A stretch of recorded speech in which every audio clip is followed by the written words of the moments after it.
Dear friends, బ్రాహ్మణీయ సమాజం అంతా చదువుకున్న సమాజం కనుక దాని కుల వ్యవస్థ తత్వాన్ని వ్యక్తుల సమూహం రాసుకుంటూ పోయింది. వారి గ్రంథాలేవి ఒక వ్యక్తి రాసినవి కావు.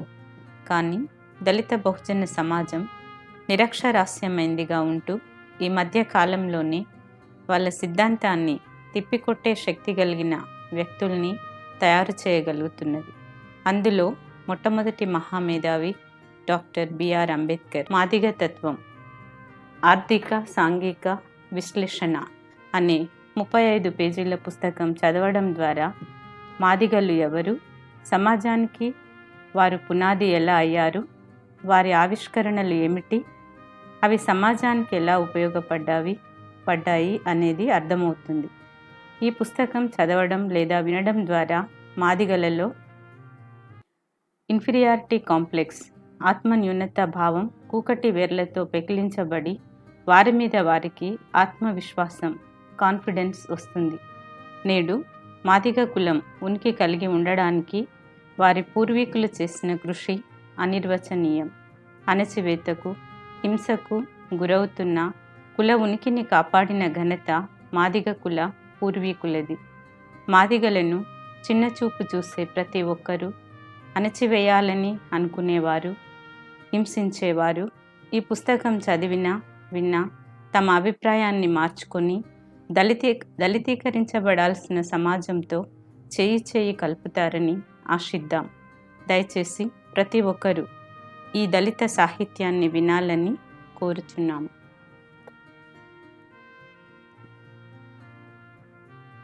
మాదిగ ఆర్థిక సాంఘిక తత్వం. సచ్చిన శవాల తీసి, సచ్చిన జీవాల తీసి ఊరి రక్షణ చేసేటోళ్ళు, వాడ రక్షణ చేసేటోళ్ళు, సచ్చిన జీవాల నుండి తోలు తీసి ఆరబెట్టి తాడుబేని తలుగుబేని చెప్పు చేసి డప్పు చేసి మనిషి రక్షణ చేసేటోళ్ళు ఎవరు వాళ్ళు? భారతదేశంలో గ్రామాన ఉండే మాదిగోళ్ళు. కులగుంపుగా రూపొందిన గ్రామీణ వ్యవస్థతో మాదిగ కులం చేసిన పనుల మీద ఈనాటి వరకు శాస్త్రీయ అధ్యయనం జరగలేదు. భారతదేశంలోని బ్రాహ్మణీయ సామాజిక శాస్త్రజ్ఞానం అంతా ఏమీ పనిచేయకుండా తిని కూర్చున్న బ్రాహ్మణులు, ఇతర అగ్ర కులస్తులు తాము శుభ్రస్తు ప్యూర్ పీపుల్ మని గ్రామీణ వ్యవస్థను శుభ్రం చేసి గ్రామ శాస్త్రీయతను పెంచి పోషించిన మాదిగలను అశుభ్రస్తులు పొల్యూటెడ్ పీపుల్ అని ఆర్థిక సాంఘిక తత్వశాస్త్రాన్ని ఇప్పటి వరకు తలకిందులుగా రాశారు.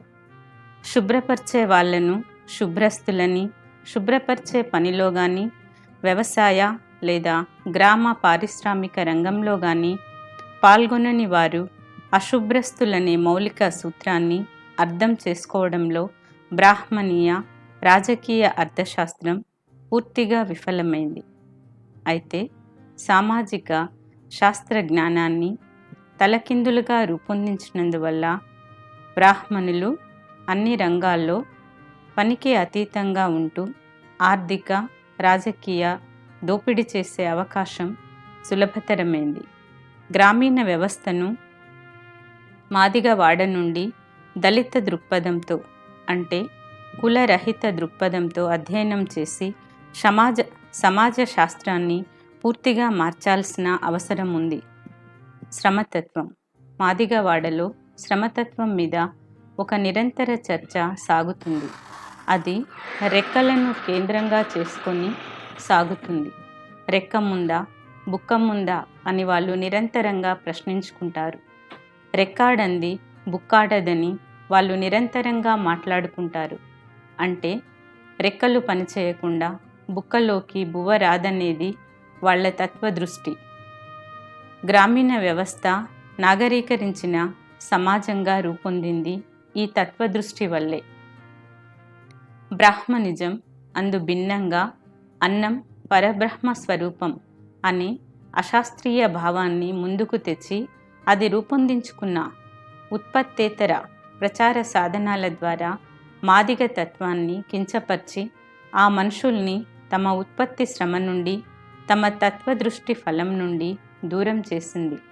ఈ క్రమంలో మాదిగవాడ తన ఆర్థిక, సాంఘిక తత్వదృష్టి వదిలిపెట్టకుండా ఉత్పత్తిని మారుస్తున్న కొద్దీ బ్రాహ్మణవాడ కేవలం ఆర్థిక వనరులను కొల్లగొట్టే రాజకీయ రంగం మీద పట్టు పెంచుకున్నది. ఈ విధంగా ఆర్థిక తత్వదృష్టిని, రాజకీయ తత్వదృష్టిని పూర్తిగా విడగొట్టిన ఘనత ప్రపంచంలో బ్రాహ్మణులకే దక్కింది. గ్రామ శుభ్రత. శుభ్రత అనేది మాదిగవాడ మౌలిక తత్వం.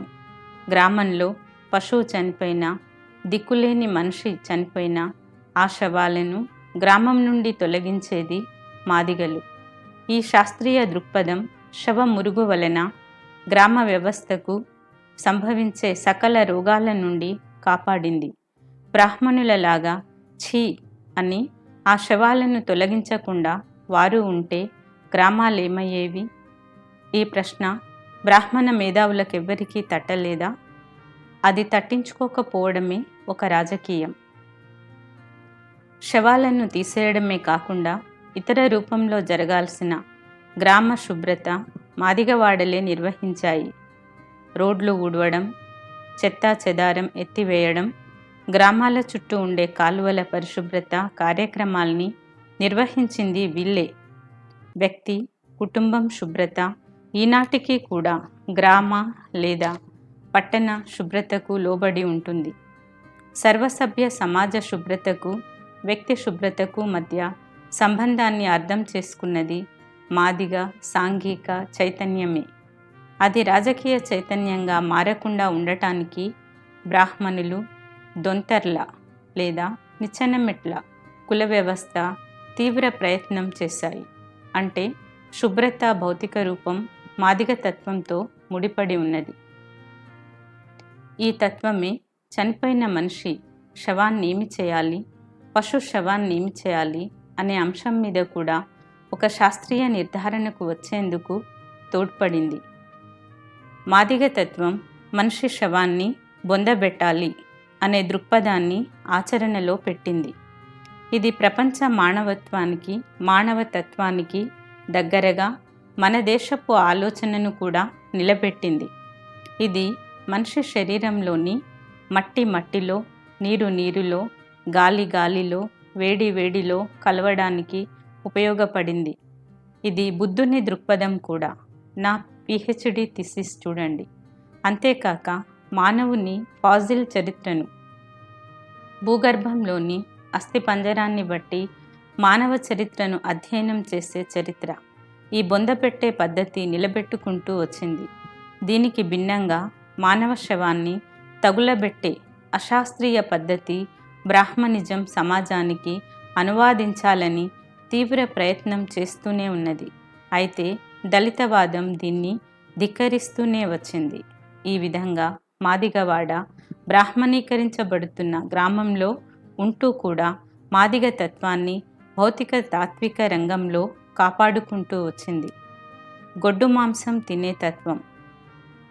ఏ ఏ జంతువుల, పక్షుల, చేపల మాంసం మానవ శరీరానికి మంచిది, ఆరోగ్యాన్ని పెంచుతుంది, ఆహార కొరతను తీరుస్తుంది అనే మాంసభక్షణ భౌతిక దృక్పథంపై వేరే చోట చర్చిద్దాం. కానీ గొడ్డు మాంసం తినే దృక్పథాన్ని బ్రాహ్మణులు వ్యతిరేకిస్తూ ప్రచారం, ఆచరణ మొదలుపెట్టాక ఆ దృక్పథానికి వ్యతిరేకంగా గొడ్డు మాంసం తినే అలవాటును నిలబెట్టుకుంటూ వచ్చింది మాదిగవాడలే. బతికున్న పశువులను ఆహార అవసరాలకు కోసుకొని తినడం, చనిపోయిన పశువుల మాంసాన్ని పరీక్షించి ఆ పశువు ప్రమాదకరమైన రోగంతో చనిపోలేదనుకున్నప్పుడు దాని మాంసాన్ని మాదిగవాడ తింటూ వస్తున్నది.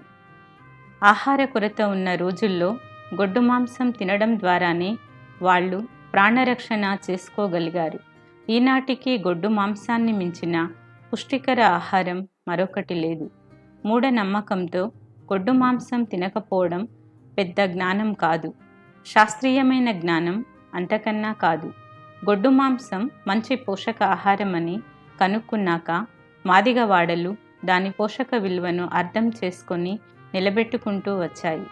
బ్రాహ్మణిజం ఆహారం ఉత్పత్తిని చేయలేదు, కొత్త ఆహార పదార్థాలను మానవ జాతికి పరిచయం చేయలేదు.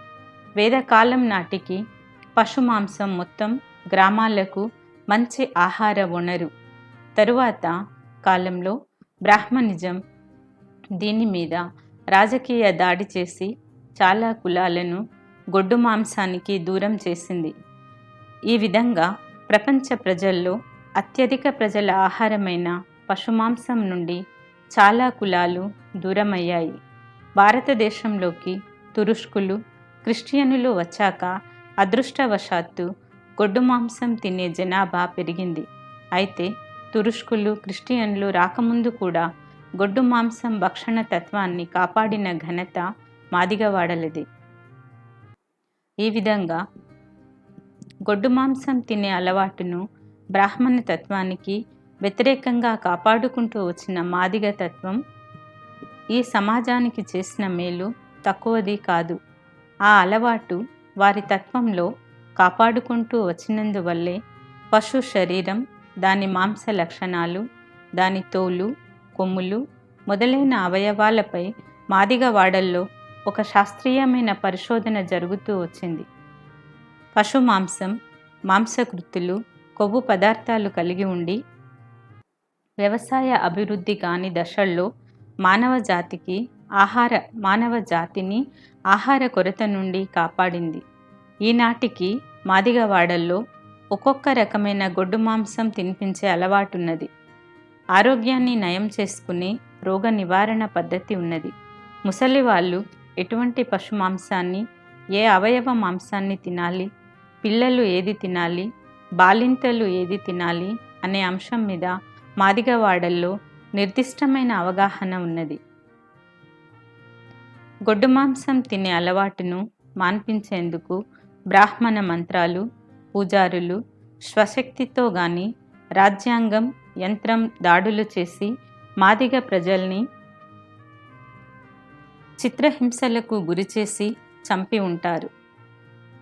ఈ విధంగా చంపబడ్డ మనుషులను బొందపెడితే ప్రమాదకరమని గ్రహించి ఈనాటి పోలీసు యంత్రాంగంలాగా వారు శవాలను కాలబెట్టే పద్ధతిని ప్రవేశపెట్టి ఉంటారు. ఈ విధంగా పరుల కోసం ప్రారంభించిన శవ దహనం అనే అశాస్త్రీయ పద్ధతి మతరూపం తీసుకొని వారికి కూడా సంతరించింది.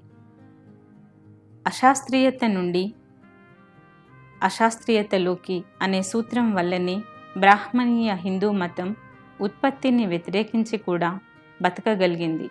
అయితే దాని రాజకీయ ఆధిపత్యం అక్షరాన్ని స్వపక్షం చేసుకొని మిగతా కులాలను అక్షరానికి దూరం చేయడంలో సుదీర్ఘకాలం బతికింది.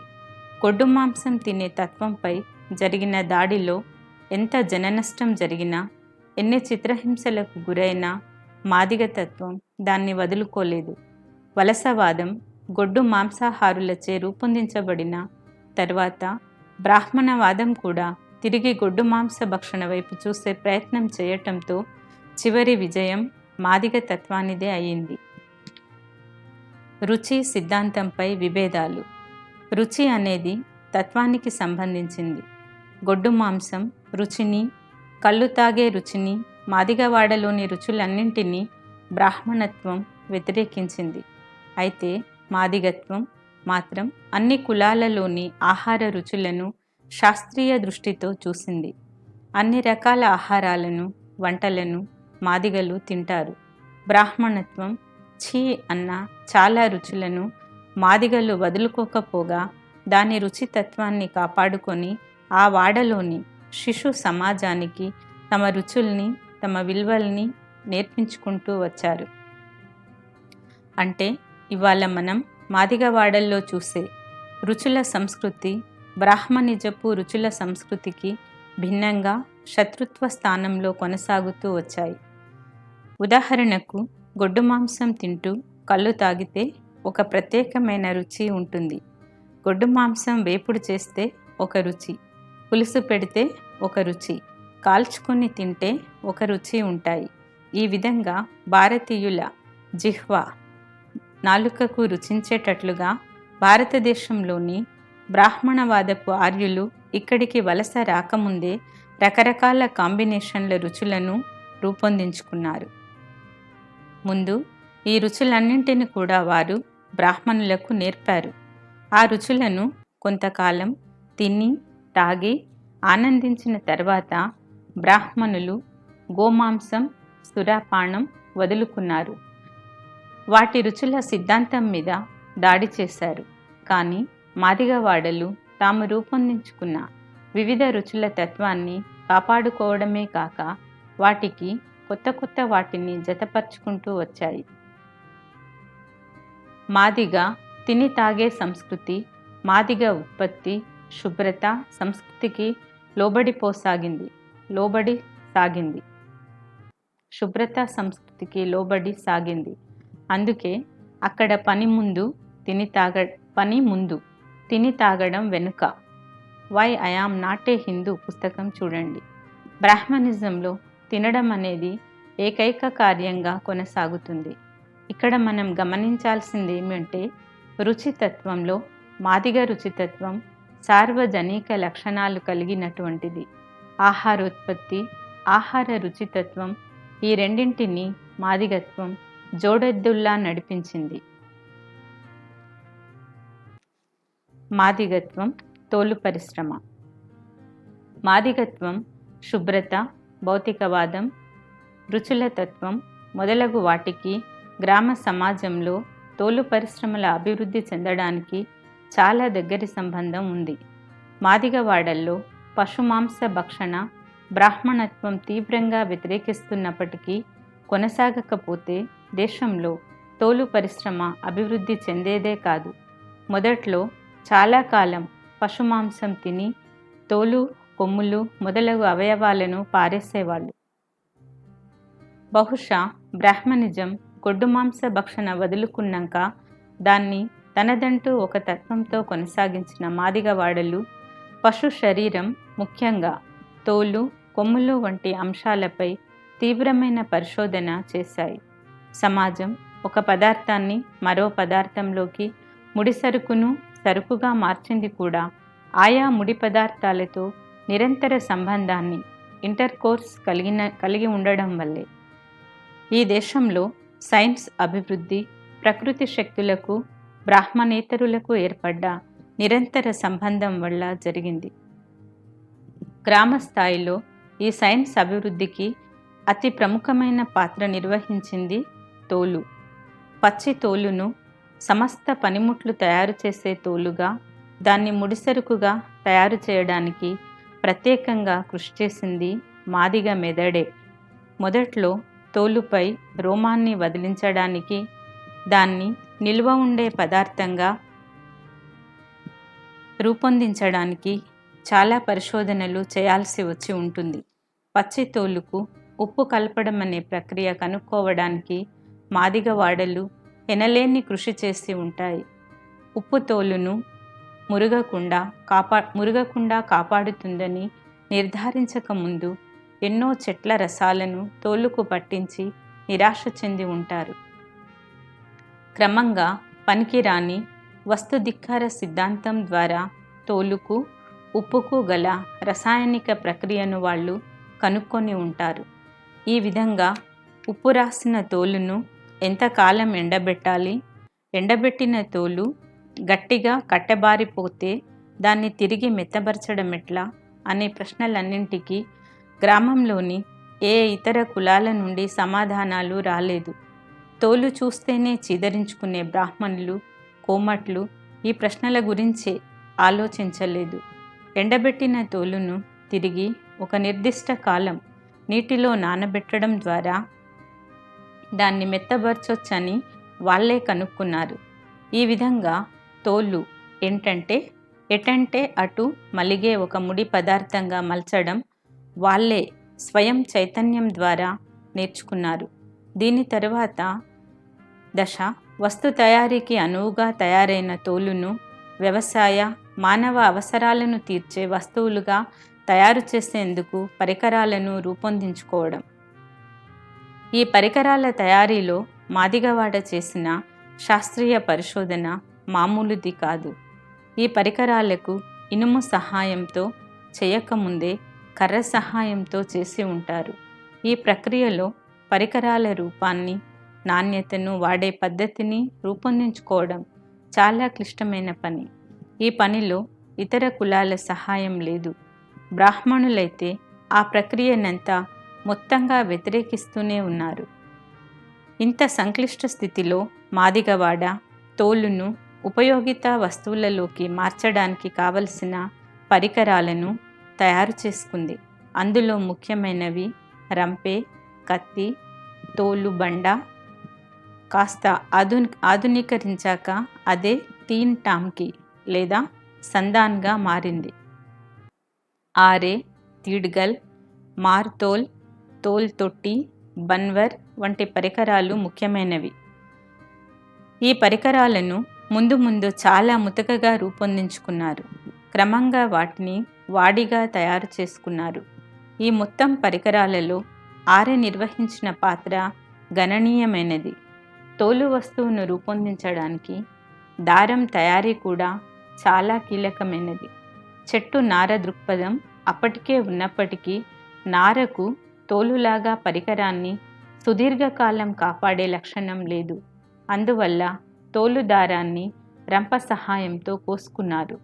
తోలు వస్తువును కట్టి అనుకున్న రూపంలోకి మలచడానికి ఈ దారాన్ని అందమైన అల్లికగా రూపొందించి మాదిగవాడ ఉత్పత్తికి, మానవ సుఖ జీవనానికి ఎనలేని మేలు చేసింది. అందుకే ఆరే ఈనాటికి మాదిగ జీవన శాస్త్రీయతకు, నైపుణ్యానికి ప్రతీకగా ఉంటుంది. తోలును ప్రక్రియ. పచ్చి తోలును పనిముట్లుగా రూపొందించిన తోలునే ప్రక్రియ గురించి ఇంకొంచెం లోతుగా చర్చించాలి. పశువు శరీరం నుండి తోలును వేరు చేసే ప్రక్రియ కత్తులు రాకముందు చాలా క్లిష్టమైంది. అక్కడ తోలు తీతదారు కర్ర చెక్కలను, ముఖ్యంగా తన చేతిని చాలా నైపుణ్యంగా వాడాడు. ముఖ్యంగా బొటన వేలును, పిడికిలిని, పశువు శరీరాన్ని, తోలును జతపరిచే పొరను తెంపేందుకు ఉపయోగించుకుంటున్నారు. కత్తులు వాడకంలోకి వచ్చిన తర్వాత పెద్ద కత్తి, చిన్న కత్తి అని 2 సాధనాలను వాడి నైపుణ్యంతో చేతులను ఉపయోగిస్తూ తోళ్ళు తీస్తారు. ఎంగిల్స్ కోతి నుండి మనిషిగా మానవులు పరిణతి చెందడంలో శ్రమ గురించి రాస్తూ కత్తి అనే సాధనం రూపొందక ముందు చెయ్యి కీలకమైన పాత్ర నిర్వహించిందంటాడు. భారతదేశంలో చెయ్యి శ్రమను చాలా నైపుణ్యంగా వాడి ఉత్పత్తిని పెంచింది మాదిగలు. ఈ విధంగా ముందు చెయ్యి చెక్క సహాయంతో, ఆ తర్వాత చెయ్యి కత్తి సహాయంతో తోలు తీసాక మొట్టమొదట వారు చేసేది చెల్ల తీయటం. అంటే తోలుకు అతుక్కున్న మాంసం ముద్దలని అసలు తోలుతో లేకుండా తొలగించడం. ఆ తదుపరి మనం అంతకుముందు చెప్పుకున్నట్లు తోలుకు ఉప్పు పట్టించి మడతేయడం చేస్తారు. ఇక్కడి నుండి ప్రారంభమైన రసాయనిక ప్రక్రియ వివిధ దశలుగా 25 రోజులంటూ సాగుతుంది. తదుపరి ఒక పశువు తోలుకు దాదాపు 15 కిలోల సున్నం ఒక తొట్టిలో వేసి తోలును అందులో ముంచుతారు. ఈ విధంగా వారం లేదా 10 రోజులు తోలు సున్నంలో నానుతుంది. ఈ విధంగా నానుతున్నప్పుడు రోజు చెయ్యితో తోలును తొట్టిలో తిప్పుతారు. దీన్ని చెయ్యి తరుముట అంటారు. ఆ తదుపరి దాన్ని శుభ్రమైన నీటిలో కడుగుతారు. పారే నీళ్ళల్లో కడుగుతే మరీ మంచిది. కడిగిన తోలును నీటిలో 2 రోజులు నానబెడతారు. ఆ తదుపరి తోలు పలచబడేందుకు దాన్ని రాయి మీద లేదా మొద్దు మీద వేసి రాకుతారు. ఈ దశలో తోలు నుండి చాలా వాసన వస్తుంది. ఈ వాసనకు భయపడి మాదిగలు తోలు పని వదిలేస్తే అసలు ఈ సమాజం ఏమయ్యేది? కానీ ల్యాబొరేటరీలో ఎంత వాసన ఉన్నా ఆధునిక శాస్త్రజ్ఞుడు ఎట్లయితే ల్యాబ్ను వదలడో అదే సైంటిస్ట్ లక్షణం. అంతకంటే పట్టుదలతో మాదిగలంతా ఈ శాస్త్రీయ పని చేశారు. ఆ తదనంతరం ఈ తోలును 20-25 కిలోల తంగేడు చెక్కను పొడిగొట్టి చిక్కగా ఒక తొట్టిలో నీళ్ళల్లో కలిపి తోలును అందులో ఉంచుతారు. తంగేడు ఒగరును తోలు పీల్చుకొని నాణ్యత చెందనారంభిస్తుంది. వారం రోజుల్లో తోలు వగరంతా పీల్చేస్తే మరో దఫా తంగేడి పొడి కలిపిన నీటిలో నానబెడతారు. ఈ విధంగా 2 వారాలు తంగేడి పొడిలో ఉంచినప్పుడు తోలు రసాయనిక మార్పుకు గురై వస్తు తయారీకి సిద్ధమవుతుంది. గట్టితనాన్ని, మెత్తతనాన్ని సంతరించుకుంటుంది. చివరగా తోలు అందంగా మెరిసేటట్లుగా చేయాలనుకున్నప్పుడు కరెక్కాయ దంచి నీటిలో ఉడకబెట్టి తోలుకు పట్టిస్తారు. ఈ ప్రక్రియ పైన చెప్పినట్లు 25 రోజుల్లో పూర్తవుతుంది. ఈ మొత్తం ప్రక్రియలో ఎంత శాస్త్రీయత ఉన్నదో మనం గమనించాలి.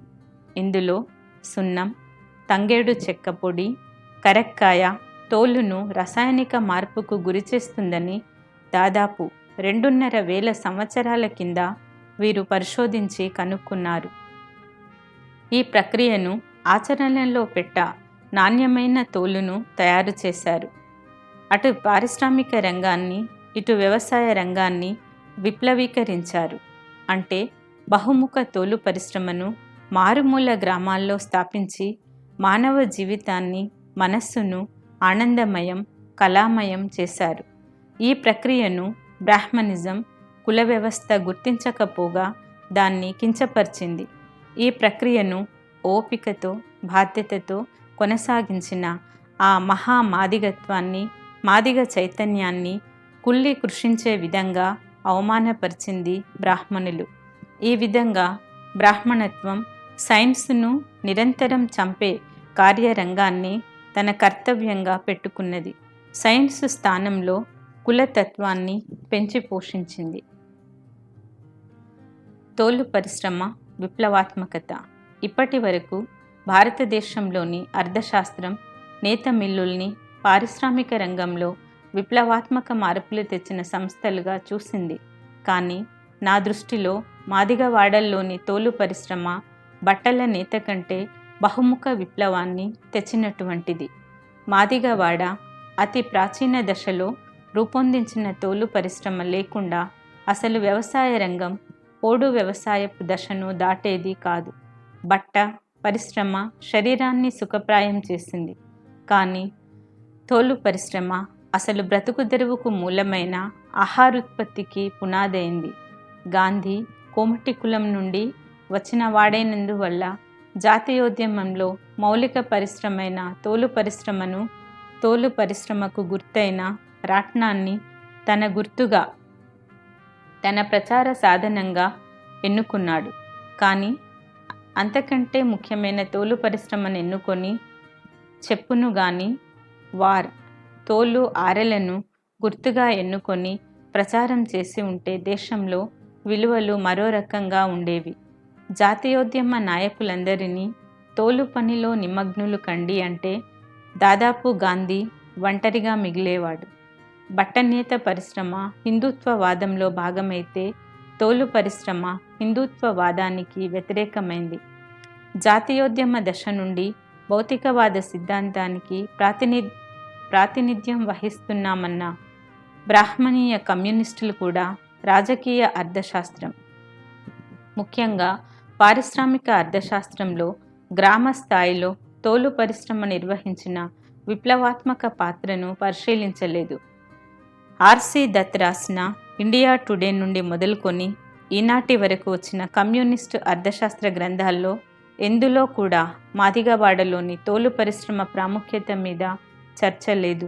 యూరప్లో సుత్తే కొడవలిని తమ గుర్తుగా పెట్టుకున్నారని కమ్యూనిస్టులు ఇక్కడ కూడా వాటిని తమ గుర్తుగా పెట్టుకున్నారు. కానీ ఆరే తమ గుర్తులుగా చేసుకున్నట్లయితే ఇక్కడ కమ్యూనిస్టు చైతన్యం కుల నిర్మూలనలో వేళ్ళూనుకునే ప్రత్యేక వ్యవస్థకు ప్రత్యేక ఆచరణ అనే సూత్రంలోకి ప్రవేశించేది. యూరప్లో వలె కాక భారతదేశంలో సుత్తే, కమ్మరి విలువలను, కొడవలి, కాపు వంటి మధ్యస్థ కులాల విలువలను ప్రతిబింబించాయి. ఈ విధంగా గ్రామాల్లో వ్యవసాయాన్ని విప్లవీకరించిన తోలు పరిశ్రమ బ్రాహ్మణీయ మార్క్సిస్ట్ అర్థశాస్త్రం దృష్టిలో ఏనాడు పడనందున మాదిగ, మాలవాడలు కమ్యూనిస్టు చైతన్యం బయటనే ఉండిపోయాయి. తోలు పరిశ్రమ వ్యవసాయక విప్లవం. మాదిగ తోలు పరిశ్రమ స్వయం విప్లవాత్మకతకు గురవుతూనే వ్యవసాయిక రంగాన్ని విప్లవీకరించింది.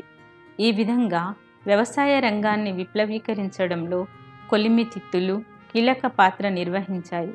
భారతదేశంలో గ్రామ గ్రామాన ఇనుమును వ్యవసాయ పరికరాలుగా గొడ్డలి, కొడవలి, పార, బండి కమ్మి, నాగలి, కర్రు మొదలగు వాటిని మలచడం కొలిమి తిత్తుల వల్లనే సాధ్యమైంది. ఈ కొలిమి తిత్తి లేకుండా ఇనుమును గ్రామ గ్రామాన ఒక నిర్దిష్టమైన పద్ధతిలో కాల్చి, కరిగించి లేదా మెత్తబరిచి పోడు వ్యవసాయం నుండి ఎద్దు శక్తిని ఉపయోగించి రాయి, రప్ప, ఏరు, మొట్టు ఉన్నటువంటి గట్టి భూములను దున్ని పంటలేయటం అసాధ్యమయ్యేది. ఈ విధంగా దున్నడంలో కర్రు, తోలు, వారెన వీటి గురించి వారెన నిర్వహించిన పాత్ర అమోఘమైంది. కొలిమి తిత్తి మాదిగ శాస్త్ర ఫలితమే. ఈనాటికి గ్రామాల్లో ఉన్న యంత్రపు చక్రాలు కాదు, తోలుతో కూడిన కొలిమి తిత్తులు మాదిగలు తయారు చేసిన నాణ్యమైన తోలుపై ఆధారపడి మాత్రమే రూపొందాయి. దాని నిర్మాణంలో కమ్మరి సహాయత ఉన్నప్పటికీ అవి వాటి ప్రధానంగా తోలుపై ఆధారపడి రూపొందించబడ్డాయి. ముందు కొలిమి తిత్తిలో ఉన్న భాగాలను, వాటి శాస్త్రీయతను పరిశీలిద్దాం. ఈనాటికి గ్రామాల్లో ఉన్న రెండు తిత్తుల కొలిమి పద్ధతి బహుశా బౌద్ధ విప్లవం రాకముందు ఉనికిలోకి వచ్చి ఉంటుంది. ఎందుకంటే బౌద్ధ సూత్రాలు, పితకాల్లో కొన్ని ప్రాంతాల్లో పశువులు దున్నే నాగలి ఉన్న ఆధారాలున్నాయి. పశువులు దున్నే నాగలి, కర్రు లేకుండా, తోలు, వారెన లేకుండా నడిచేది కాదు. కర్రు, కొలిమి తిత్తులు లేకుండా రూపొందేది కాదు. ఈ కొలిమి తిత్తులు రూపంలో ఆనాటి నుండి కొంత మార్పు చెందవచ్చు, కానీ తోలుతో సంబంధం లేకుండా అవి రూపొందలేదు. గ్రామాల్లో ఈనాటికి ఉపయోగంలో ఉన్న తిత్తులు 2 పొడగాటి గుండ్రని చెక్క పలకలను అన్ని వైపుల నుండి మృదువైన తోలుతో అతికిస్తారు. తిత్తుల వెనుక భాగం విశాలమైన తోలుతో అతికించినందువల్ల పై చెక్కకు అమర్చిన పిడికిళ్ల సహాయంతో తిత్తిని లేపినప్పుడు తిత్తి మధ్య భాగమంతా ఖాళీ ఏర్పడి శూన్య ప్రదేశం ఏర్పడుతుంది. ఈ శూన్య ప్రదేశంలోకి గాలి పోవడానికి తిత్తి కింద భాగాన ఒక్కొక్క దానికి ఒక్కొక్క రంధ్రం చేసి తోలు కవాటాలను అమర్చుతారు. ఈ కవాటానికి అతి మృదువైన తోలు తప్ప మరేదీ పనిచేయదు. తిత్తిని పైకి లేపినప్పుడు తోలు కవాటాన్ని పైకి లేపుకొని గాలి తిత్తిలోనికి ప్రవేశిస్తుంది. తిత్తిని కిందికి నొక్కినప్పుడు తోలు కవాటం గాలి బయటికి పోకుండా ఆ గుండ్రని రంధ్రాన్ని పూర్తిగా మూసేస్తుంది. ఈ స్థితిలో గాలి తిత్తికి ముందు భాగాన అమర్చిన మట్టి గొట్టాల ద్వారా గాలి కొలిమిలోకి పోతుంది. ఈ విధంగా 2 తిత్తులను ఒకదాని తర్వాత ఒకటి వరుసగా వత్తుతూ ఉండడం వల్ల నిరంతరంగా గాలి కొలిమిలోనికి పోయి కొలిమిలోని బొగ్గులు మండి అందులో పెట్టిన ఇనుము, అనుకున్న వస్తువులు తయారు చేసుకునేందుకు వీలుగా మెత్తబడుతుంది. దాన్ని కమ్మరి రకరకాల వస్తువులుగా మలుస్తాడు. ఈ విధంగా కొలిమి రూపొందించడంలో చాలా సంక్లిష్టమైన భౌతిక శాస్త్ర పరిజ్ఞానం ఉంది. తిత్తిలో గాలి లేని ఖాళీ ప్రదేశం ఏర్పడినప్పుడు పైకి లేవడానికి వీలుగా అమర్చిన కవాటాలను ఎగదన్నుకొని గాలి లోనికి ప్రవేశించడం, తిరిగి కొలిమి నొక్కినప్పుడు పైనుండి వచ్చే గాలి ఒత్తిడికి కవాటాలు మూతబడటం యూరోప్లో కూడా చాలా ఆలస్యంగా కనుక్కున్నారు. ఈ కవాట నిర్మాణం, అసలు తోలుతిత్తి నిర్మాణం మాదిగ భౌతిక శాస్త్ర దృక్పథం ఫలితం అనేది సుస్పష్టం. దాదాపు 3000 సంవత్సరాల కింద ఈ కొలిమి తిత్తి రూపొంది ఉండకపోతే భారతదేశంలో కమ్మరి సుత్తే తయారయ్యేది కాదు, రైతు కొడవలి రూపొందేది కాదు. ఈ విధంగా కొలిమి తిత్తి రూపొందించడం కోసం బ్రాహ్మణీయ, అందులోనూ ఆధిక్యత కలిగిన ప్రచార వ్యవస్థ గల బ్రాహ్మణులు సైన్సు వ్యతిరేకంగా తీవ్రంగా పోరాడవలసి వచ్చింది. కొలిమి తిత్తి రూపొందించడం బ్రాహ్మణవాదాన్ని బాగా బలహీనపరిచి భౌతికవాదానికి చాలా బలాన్ని చేకూర్చింది. బ్రాహ్మణీయ శక్తులు ఏ భావాధిక్యతకు ఏ భావాధిక్యతను వ్యవస్థీకరించదలుచుకున్నారో దాని మీద తీవ్రమైన దెబ్బ తగిలింది. ఈ కొలిమితిత్తి సంపూర్ణ రూపం మాదిగ కమ్మరి కలయికలో ఇనుము కరిగించే దశ రాకముందే రూపొందింది. అంటే ఇనుమును కరిగించే కంటే ముందు కొలిమితిత్తి తయారైందంటే బ్రాహ్మణీయ భావవాదాన్ని మాదిగ సైన్స్ అతి ప్రాచీన దశ నుండి ఎదుర్కొంటున్నదని అర్థం. వారెన తోలుతాడు. తోలు పరిశ్రమను, తోలు పరికరాలను తయారు చేసేందుకు వీలుగా ఏర్పరచుకున్న ప్రక్రియల్లో తోలు దారం తయారు చేసుకోగలగడం ముఖ్యమైంది. తోలు దారాన్ని వారని కూడా అంటారు. ఈ తోలు దారాన్ని చీకిపోకుండా ఉంచేందుకు తేనె తెట్టె పిప్పితో మైనం తయారు చేయడం, తోలు పనిచేసే పనిముట్లను నిరంతరంగా పదునుగా ఉంచడానికి పశువు కొవ్వుతో తయారు చేసిన మిగ్గును తయారు చేసుకోవడం మాదిగ సైన్స్ను పదునెక్కించాయి. తోలు నున్నటి వార్లుగా కోసి వాటిని తిరిగి కలబేనడం ద్వారా వారెన తయారవుతుంది. చెట్టు నార ద్వారా తాడు పేనే ప్రక్రియ గోగు, జనప, నెమిలి వంటి నారలు రాకముందు తోలుతాడు ఉనికిలోకి వచ్చి ఉండాలి. అంతేకాక ఈనాటికి వ్యవసాయ రంగంలో వారెన నిర్వహించిన పాత్రేమిటి? తోలు వారెన నాగలికి కానిని కదలకుండా బంధించడానికి ఉపయోగిస్తారు. బంజరు భూములను తొలిసారి నాగలి పేకుల దున్నేటప్పుడు కానిని నాగటికి బిగించి ఉంచడంలో తోలుతాడు పాత్రే కీలకమైంది. దీని సహాయంతో బండ భూముల్ని, బంజరు భూముల్ని రైతు పెకుల దున్నాడు. తొలి ఇత్తనాలు చల్లగలిగాడు. కాడికి ఇరుపక్కల ఎడ్లను కట్టి అవి నాగలి నుండి విడిపోకుండా ఉంచడానికి బేరడాకులు, తోలువే వాడుతారు. ఈ బోరడాకుల్ని విభిన్న ప్రాంతాల్లో విభిన్న పేర్లతో పిలుస్తారు. అవి మధ్యలో వెడల్పుగా ఉండి చివరకు బలమైన వార్లు కలిగి ఉంటాయి. అరిటాకు ఆకారంలో వాటితో ఎడ్ల మెడలకు ఉరిబడకుండా ఉండేందుకు ఆ రూపం ఎన్నుకున్నారు మాదిగలు. తోలుతాడు పేనడం జనపనార లేదా గోగునార పేనడం కంటే కష్టమైన పని. అయినా ఈనాటికి గ్రామాల్లో ఉన్న తోలుతాడు ఆధారాలను బట్టి పరిశీలిస్తే తోలుతాడు నార తాళ్ల కంటే ముందు ఉనికిలోకొచ్చినట్లు అర్థమవుతుంది. వారెనల్లో రకరకాల వారెనలను తయారు చేసి ఆయా పనికి అనుకూలమైన వస్తువును తయారు చేసే నైపుణ్యాన్ని తోలు పరిశ్రమ పెంచింది. దున్నపోతు చర్మంతో గట్టి వారెనలు, ఆవు లేదా ఎద్దు చర్మంతో మెత్తని వారెనలను పేనడం ఈనాటికి జరుగుతుంది.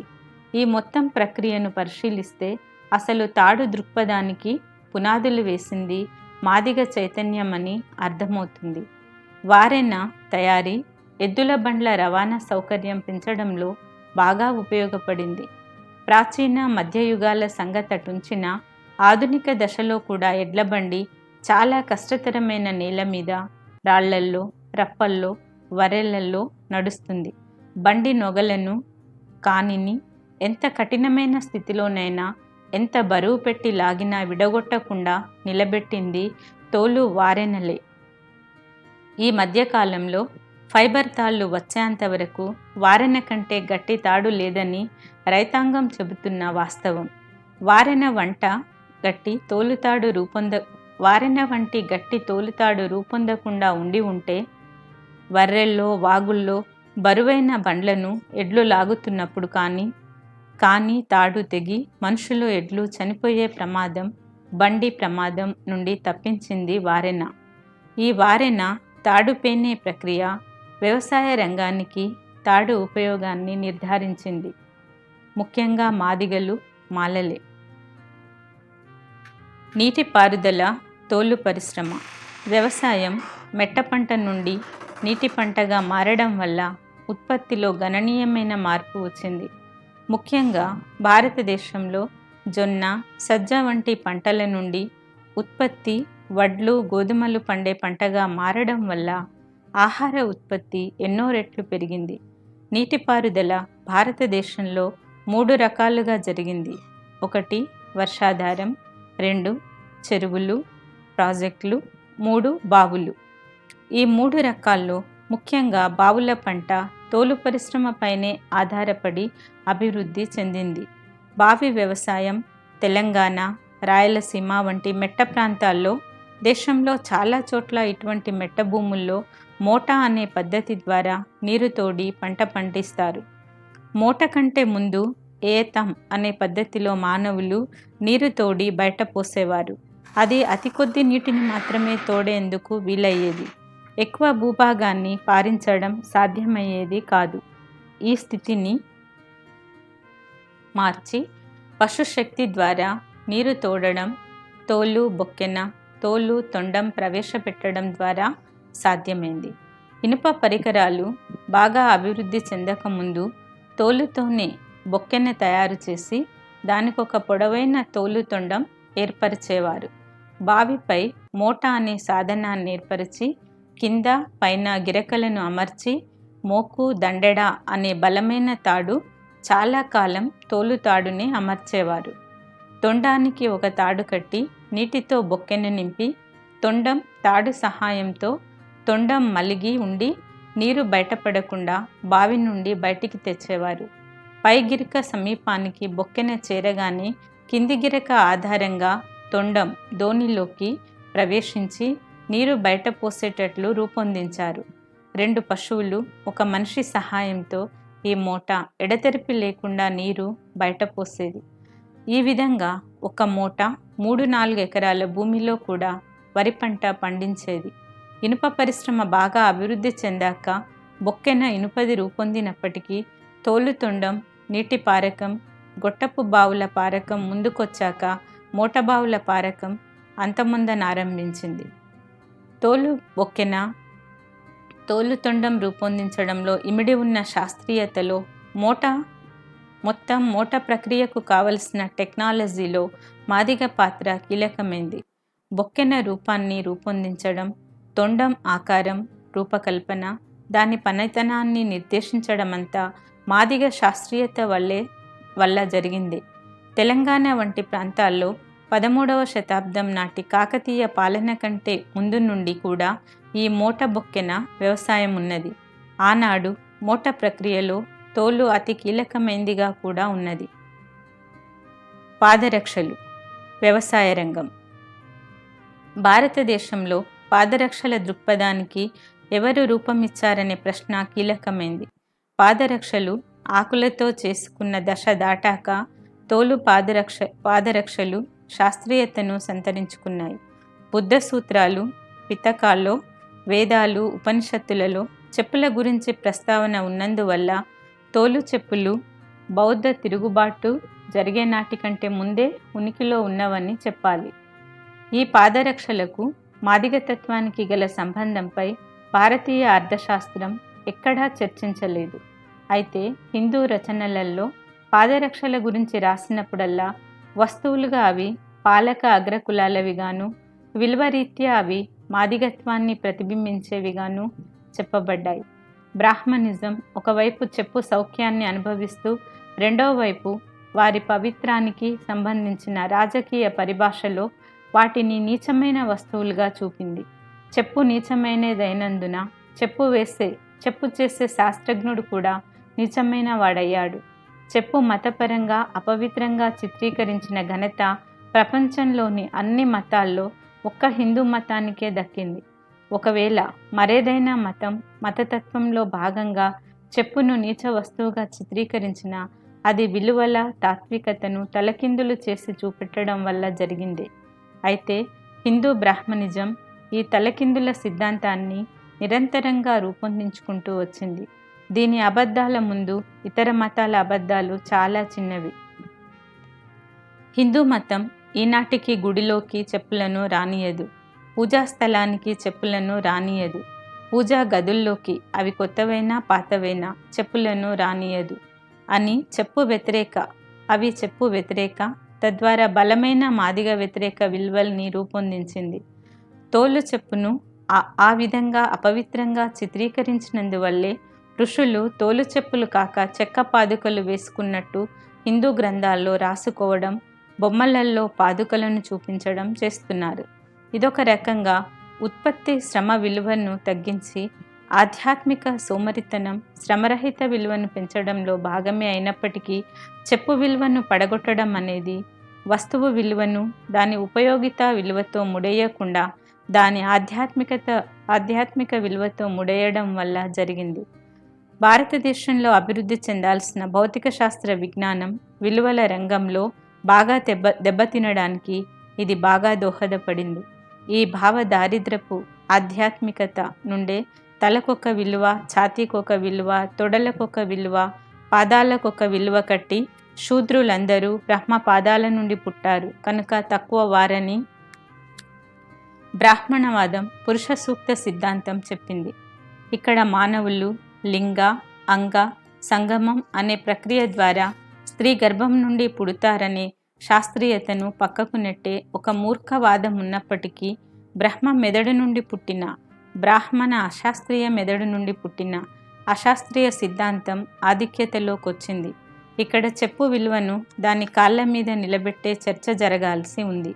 చెప్పును దాని పని విలువ నుండి అర్థం చేసుకోవలసి ఉన్నది. కాళ్లకు ముళ్ళిరగకుండా, రాళ్ళు తగలకుండా, పాదాన్ని నిండుగా చలిపెట్టకుండా కాపాడే వస్తువు చెప్పు అనే పరిజ్ఞానం సాధారణమైంది. అంటే చెప్పు మానవ సుఖాన్ని పెంచిన వస్తువని చెప్పే అవగాహన ఇందులో ఉంది. కానీ చెప్పును వ్యవసాయ రంగానికి జోడించి చర్చిస్తే దాని విలువ మారుతుంది. ఉత్పత్తిని దాని ఉనికితో జోడించి చర్చిస్తే ఒక విలువ కనబడుతుంది. ఉత్పత్తిని సుఖంతో ముడేసి చర్చిస్తే మరో విలువ కనబడుతుంది. మానవుని ఉనికిని కాపాడేది ఆహారం. ఉనికి సుఖం కంటే చాలా ముఖ్యమైనది. ఈ ఆహారాన్ని పండించడానికి అడవులను నరికి భూమిని వ్యవసాయక భూమిగా మార్చడంలో గొడ్డలి ప్రధాన పాత్ర వహించిందని మనకు తెలుసు. ఈ గొడ్డలి తయారు చేయడంలో తోలు పాత్ర ఎటువంటిదో కొలిమితిత్తి గురించి చర్చించినప్పుడు చూసాం. అదలా ఉండగా ముండ్లు, రాళ్ళు, రప్పలు కలిగిన భీకర అడవుల్ని జయించడం కాలికి చెప్పు లేకుండా సాధ్యమయ్యేదా? నిజానికది మానవ పాదాన్ని భద్రంగా వర్రెల్లో, రాళ్ళల్లో, రప్పల్లో నడిపించడం మాదిగ చెప్పు వల్లే సాధ్యమైంది. తోలు చెప్పు తప్ప మరే చెప్పుకు ఆ శక్తి లేదు. సున్నితమైన మానవ పాదాన్ని మెత్తగా ఉంచి కాపాడటానికి వీలుగా తోలును రూపొందించడంలో మాదిగ సైన్సు పరిపక్వత పరాకాష్ఠకు చేరింది. తోలును ఈ విధంగా మెత్తగా చేసేందుకు మాదిగలు ప్రకృతితో కుస్తీ పట్టి ఉప్పు, సున్నం, తంగేడు చెక్క, కరెక్కాయ వంటి రసాయనాలను కనుక్కొని చెప్పు కనువైన తోలును తయారు చేశారు. మొదటి పాదం రూపంలో చెప్పును తయారు చేయడానికి మాదిగ మేధస్సు ఎనలేని కృషి చేయాల్సిందనే దాన్ని మనం గుర్తించాలి. చెప్పును ఎక్కడెక్కడ ఏ మెలిక తిప్పాలో, కాలుకు చెప్పు ఆనుకొని ఉండేందుకు గూడను ఎట్లా రూపొందించాలో, కాలి వేళ్లల్లో బొటన వేలు ప్రాముఖ్యతను అర్థం చేసుకొని దాన్ని కాళ్ళుతో జతపరిచి ఉంచేందుకు ఒక ఉంగుటాన్ని రూపొందించడానికి ఆ రోజుల్లో తల బద్దలు కొట్టుకొని ఉంటారు మాదిగలు. చలి ప్రాంతాల్లో మొత్తం పాదం కప్పే చెప్పు, నేటి బూట్ను బ్రిటిష్ వారు, తురుష్కులు ఈ దేశం రాకముందే మాదిగ సైన్స్ రూపొందించింది. బ్రాహ్మణీయ పురాణాల్లో ప్రాచీన కాలం నాటికే బూట్ల రూపం గల చెప్పు ఉనికిలో ఉన్నట్లు వివరణలున్నాయి. భారతదేశపు మాదిగ సైన్స్లో పుట్టిన బూటు ముందా, పాశ్చాత్య దేశాల్లో పుట్టిన బూటు ముందా అనే చర్చ అవసరం. మానవ పాదాలను భూమిని జయించి దాన్ని పంట భూమిగా మలచేందుకు, ప్రకృతి ప్రతికూలత నుండి మానవ పాదాన్ని కాపాడేందుకు ప్రపంచమంతటా మానవ మెదడు కృషి చేసింది. బయటి ప్రపంచం అనేది ఒకటి ఉన్నదని భారతదేశంలో తెలియకుండానే అన్ని బ్రాహ్మణత్వపు అడ్డంకులను ఎదుర్కొంటూ మాదిగ మెదడు నిర్దిష్ట ప్రయత్నం చేసింది. భారతదేశంలో తోలు చెప్పు లేని ఎడల ఇక్కడి వ్యవసాయ అభివృద్ధి తీవ్రంగా కుంటుపడేది. పారిశ్రామిక అభివృద్ధి జరుగుతున్న కొద్దీ చెప్పుల్లో వెరైటీలు పెరిగాయి. ఇప్పుడు చెప్పుల్లో, బూట్లల్లో రకరకాలు రూపొందుతున్నాయి. అయినా ఈనాటికి కూడా ఈ ఆధునిక చెప్పు లేదా బూటు ముఖ్యంగా తోలుతో జరిగే పనిలో మాదిగలు తప్ప ఇతర కులాల వాళ్ళు పాల్గొనడం చాలా తక్కువ. ఈ విధంగా అత్యంత ఆధునిక సైన్స్ అభివృద్ధి చెందిన రోజుల్లో కూడా చెప్పు మాదిగ ప్రక్రియకు, మాదిగ నైపుణ్యతకు, చైతన్యానికి, మానవత్వానికి ప్రతీకగా ఉంది. ఇతర పరికరాలు. ఈ ప్రధానమైన తోలు ఉత్పత్తి పరికరాలే కాకుండా మాదిగ తోలు పరిశ్రమ ఇతర ఎన్నో పరికరాలను రూపొందించింది.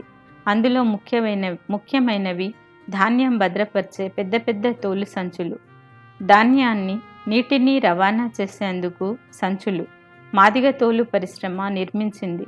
దాదాపు మాదిగల పైన ఉన్న అన్ని కులవృత్తులు పనులు జరిగేందుకు తోలు పరికరాలతో నిమిత్తం ఉండింది. మంగలి కత్తుల సంచి, కత్తి తీడే తోలు, గౌడ ముత్తాడు, గొల్ల, కురుమ, మంచినీళ్ళ తిత్తి, జకముక్కరాయి సంచి ఇవన్నీ అతి ప్రాచీన దశ నుండి తోలుతో రూపొందించిన పరికరాలే. ఇవే కాక ఆధునిక దశలో సూట్ కేసులు, సంక బ్యాగులు, ఓల్ట్లు, గడియారాలు, గడియారం పట్టీలు అన్నీ తోలుతోనే తయారవుతున్నాయి. ఈ పరికరాలన్నీ తయారీ మాదిగలు నిర్మించిన బహుముఖ తోలు పరిశ్రమ వల్లే సాధ్యమైంది. డప్పు మాదిగ వినోదతత్వం. ప్రతినిత్యం ప్రకృతి నుండి పదార్థాలను తయారు చేసి మానవ మనుగడకు ఒక ఉనికిని, రూపాన్నిచ్చే గ్రామ జీవితానికి ఆనందం కూడా కావాలి. మానవులకు ఆనందం గ్రామ స్థాయిలో ఆట పాటతో వస్తుంది. ఈ ఆట పాటలకు అతి కీలకమైన అనుసంధానం ప్రక్రియ చప్పుడు.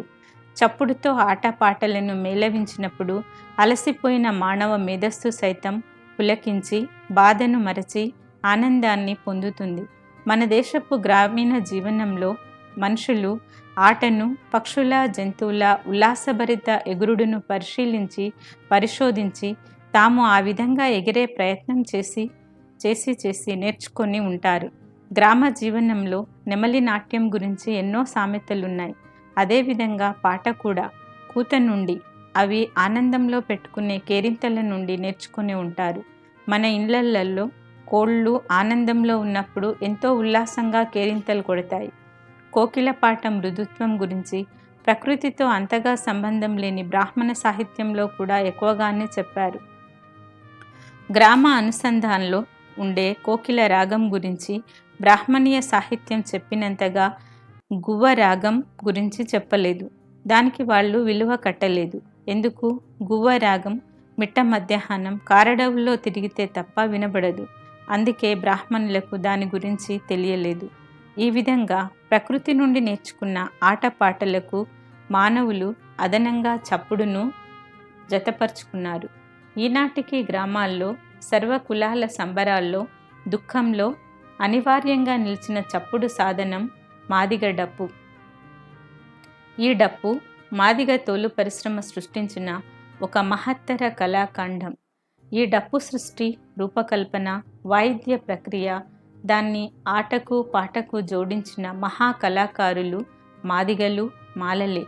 అయితే తోలు పరిశ్రమపై ఎంతో పట్టు సంపాదించిన మాదిగలే దీని ప్రధాన రూపకల్పకులని చెప్పాల్సి ఉంటుంది.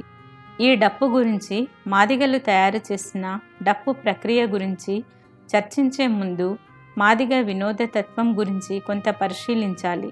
మాదిగ వినోదతత్వం సార్వజనీకమైనది.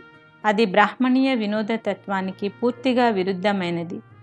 బ్రాహ్మణీయ వినోదతత్వం దైవం పేరుతో ప్రారంభమై స్వకుల స్వ అనుభూతికి మాత్రమే పరిమితమవుతుంది. అసలు బ్రాహ్మణ తత్వానికి తనదంటూ నటన, దరువు, తాళం లేవు.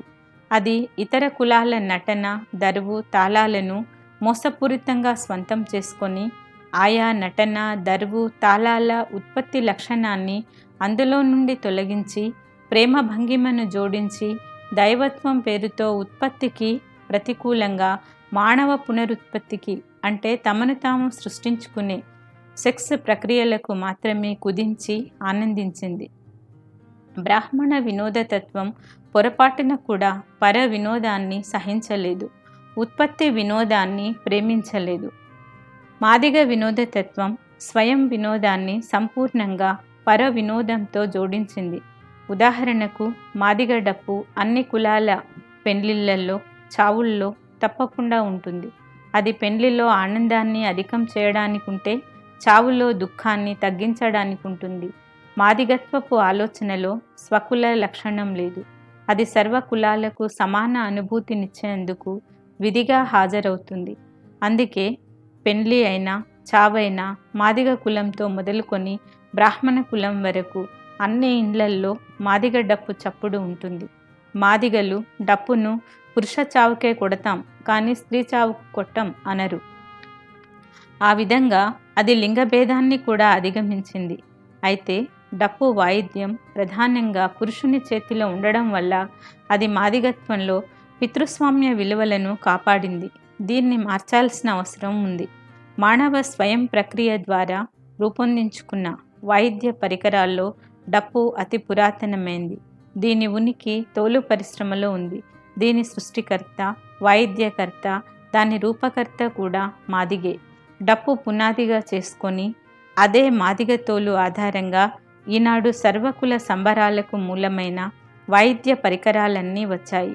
అందులో ముఖ్యమైనవి డోలు, మద్దెల, జమిడిక, సుత్తి, పంబ, జగ్గు, డముకు, కంజర, దుబ్బు, మృదంగం, తబల, బ్యాండ్ మొదలగునవి. అంటే మాదిగవాడ నుండి బ్రాహ్మణవాడ వరకు ప్రతి కులంలో ఉండే వాయిద్య పరికరం ఉంటుంది. ఉదాహరణకు యాదవులకు చెందిన డోలు, జగ్గు అనే వాయిద్య పరికరాలు కూడా మాదిగ తోలు పరిశ్రమలో పుట్టినవే. మాతృమూర్తి డప్పే. ఈ డప్పు అటు తయారీ ప్రక్రియలో కానీ ఇటు వాయిద్య ప్రక్రియలో కానీ మాదిగ మాలల చేతుల్లోనే ఉంది. డప్పు కళారూపాన్ని ప్రధాన వాయిద్యంగా వాడుకునే కమ్యూనిస్టు ఉద్యమాల్లో కూడా డప్పు వాయిద్యం ఈనాటికి ఈ పార్టీలలోని మాదిగ మాలల చేతుల్లోనే ఉంది. అగ్రకులస్తులు డప్పు వాయిద్యం తమది కాదని ఈ పార్టీలో కూడా భావిస్తారు. అంటే డప్పు వాయిద్యాన్ని ఈ పార్టీలలోని అగ్రకులస్తులు కూడా ప్రజా సమీకరణ సాధనంగా చూసారే కానీ అది సర్వజన మనోరంజక సాంస్కృతిక ప్రక్రియగా చూడలేదు. తాము డప్పు వాయిద్యానికి పూనుకొని తమను తాము కులరహితులనుగా చేసుకోలేదు. మనిషిలో తత్వం మారకుండా మనిషి మారడు అని అర్థం చేసుకోవాల్సి ఉంటుంది. కులాతీత ఆనందానికి ప్రతిరూపమైన మాదిగ డప్పును అగ్రకుల కమ్యూనిస్టులు సైతం వాయించ నేర్చుకోకపోవడంలో ఎంత కులతత్వం ఉందో మనం గమనించవచ్చు. ఆదిమ దశలో డప్పు నిర్మాణాన్ని మాదిగలు ప్రకృతిపై ఆధారపడి మరో కులం సహాయం లేకుండానే నిర్మించారు. ఇనప డప్పు రింగు రూపొందేంత వరకు డప్పును తామే స్వయంగా కర్రతో చేసుకునేవారు. 1 లేదా 2 కర్ర పలకలను గుండ్రంగా వంచి వాటిని తోలు వారితో గట్టిగా బిగించి కట్టేవారు. ఇట్లా వంచి కట్టాక దాని గుండ్రని వృత్తాకార రూపం చెదిరిపోకుండా ఉండడానికి రాళ్ల మధ్యనో మొద్దుల మధ్యనో దాన్ని బంధిస్తారు. ఈ కర్ర పలక వృత్తాకారతను నిలుపుకున్నదని నిర్ధారించుకున్నాక మెత్తగా ఊనిన గొర్రె లేక మేక తోలును ఈ కర్ర పలకకు బిగించి బారుతో కర్ర వృత్తానికి ఏర్పరిచిన రంధ్రాల ద్వారా కుడతారు. మృదువైన పల్చని తోలు కర్ర వృత్తానికి గట్టిగా బిగించబడి ఉండడంతో తోలుపై ఏమాత్రం కొట్టినా అది మంచి నాదాన్నిస్తుంది. తోలు స్వభావం రీత్యానే చలికి మెత్తబడి వేడికి బిగుసుకుంటుంది. అందుకే డప్పును వాయిద్యానికి ఉపయోగించే ముందు ఎండలో వేడి చేయడం కానీ మంట దగ్గర వేడి చేయడం కానీ చేస్తారు. మనం ముందే చెప్పుకున్నట్లు డప్పు తయారీ ప్రక్రియకు ఇతర కులాలు జ్ఞానం సహాయం చేయకుండానే మాదిగ శాస్త్రీయత రూపొందించింది. బ్రాహ్మణత్వం అన్ని తోలు పరికరాలతో పాటు డప్పును కూడా ద్వేషించింది. అయితే చావులో సంబరంలో దాన్ని మించిన కళా పరికరం మరొకటి లేదు కనుక వారు చావు సందర్భాల్లో సంబరం సందర్భంలోనూ మాదిగలను పిలిచేవారు. ఈ సందర్భంలో అగ్రకులాల ఇంటి బయట నిలబడి మాదిగలు డప్పు వాయించాల్సి వచ్చేది. బ్రాహ్మణత్వపు నీచత్వం ఎంత దూరం పోయిందంటే డప్పు అనే పరికరాన్ని తన ఇంటిలోనికి రానివ్వకుండా, డప్పు వాయిద్య కళాకారుల్ని ముట్టుకోకుండా డప్పు నాదాన్ని మాత్రం విని ఆనందించింది. ఈ మూర్ఖత్వమే ఇతర దళిత బహుజన కులాల్లో కూడా చోటు చేసుకున్నది. అందుకే వాళ్ళు చెప్పును ఇంట్లోకి రానిస్తారు కానీ డప్పును రానియరు. కానీ మాదిగ మానవతావాదం మాత్రం తనను ద్వేషించిన ప్రతి ఇంటికి పోయి డప్పు వాయించింది. ప్రతి ఇంటికి ఆనందాన్ని అందించింది, ప్రతి ఇంటిలోని దుఃఖాన్ని పంచుకున్నది. డప్పు కొట్టి దరివేయడం డప్పు కళ పూర్తి రూపం. ప్రతి నాదానికి దానికి అనుకూలంగా పాదం పడే నటన ఉంది. ఈ డప్పు కొట్టి దరివేయడం మాదిగవాడలో ఒకరిద్దరి కళారూపకంగా ఉండదు. అది పల్లెల్లోని మగవాళ్లంతా పాల్గొని మాదిగ సార్వజనిత పితృస్వామ్య కళారూపంగా ఉంటుంది. మాదిగవాడలోని ప్రతి చిన్న పిల్లవాడు కూడా డప్పు కొట్టగలుగుతాడు. స్త్రీని డప్పు కొట్టనివ్వకపోవడం దాని లోపం. బహుశా ఒకనాడు డప్పు వాయిద్యంలో భాగస్వాములైన స్త్రీలు క్రమంగా పరాయీకరించబడ్డారేమో.